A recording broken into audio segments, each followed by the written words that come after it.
விராட் என்னும் ஒரு சகாப்தம். விராட்டின் திறமையும் விராட்டின் தன்னம்பிக்கையும் அளவற்றது. அவர் சாதனைக்கு சொந்தக்காரர் என்று சொல்வதை விட அந்த சாதனையே இவர்தான் என்று சொல்லலாம். பொறுமையில் சச்சினையும், வேகத்தில் சேவாக்கையும், ஆக்ரோஷத்தில் கங்குலியும் கொண்ட மூன்றில் ஒருவர்தான் இவர்.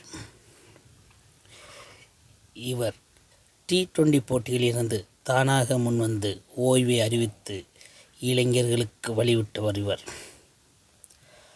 ஆனால் டெஸ்ட் தொடரில் அவரை வெளியேற்றுவதற்கு முக்கிய பங்கு வகித்தவர் இன்றைய தலைமை பயிற்சியாளர். நீங்கள் வன்மத்துடன் செயல்படும் போதெல்லாம் அவர் பொறுமையுடன் நகர்ந்து செல்கிறார்.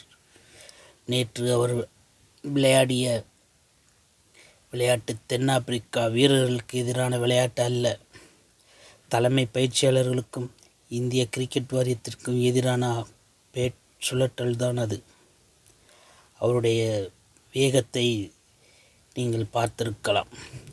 ரோஹித்துடன் இணையும் போது அவருடைய ஆக்ரோஷமான பேட்டிங்கும், ரோஹித் சர்மா அவுட் ஆன பிறகு அவருடைய பொறுமையும் கண்டு வியந்திருப்பீர்கள். எந்த தருணத்தில் எப்படி விளையாட வேண்டும் என்று தெரிந்த விராட் கோலி இந்தியாவுக்கு கிடைத்த மிகப்பெரிய ஒரு வரப்பிரசாதம். அவரை தாழ்த்த நினைப்பவர்கள்தான் தாழ்ந்து போவார்களே தவிர அவர் ஒருபோதும் தாழ்வதும் இல்லை. அவருடைய திறமை அளவற்றது. அவர் தனி ஒரு நபராக நின்று எத்தனையோ போட்டிகளை வென்று கொடுத்திருக்கிறார். சுயநலமற்ற வீரர் இருந்தும் அவரை டெஸ்டில் இருந்து ஓய்வு அறிவித்த பிறகும் அவருக்கு எந்த ஒரு அழுத்தமும் இல்லாமல் அவரை அப்படியே வெளியேற செய்து விட்டீர்கள்.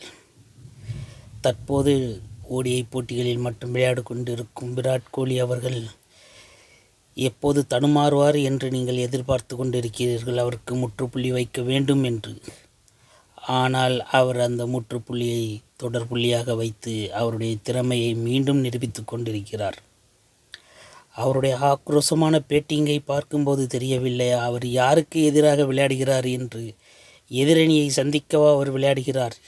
இல்லை, நமது தலைமை பண்பில் உள்ளவர்களை தான் அவர் எதிர்த்து விளையாடுவது போல் தோன்றுகிறது. நேற்றைய ஆட்டத்தில் சவுத் ஆப்பிரிக்கா வீரர்களுக்கு எதிராக விளையாண்டதாக நாம் நினைத்து கொள்ளக்கூடாது.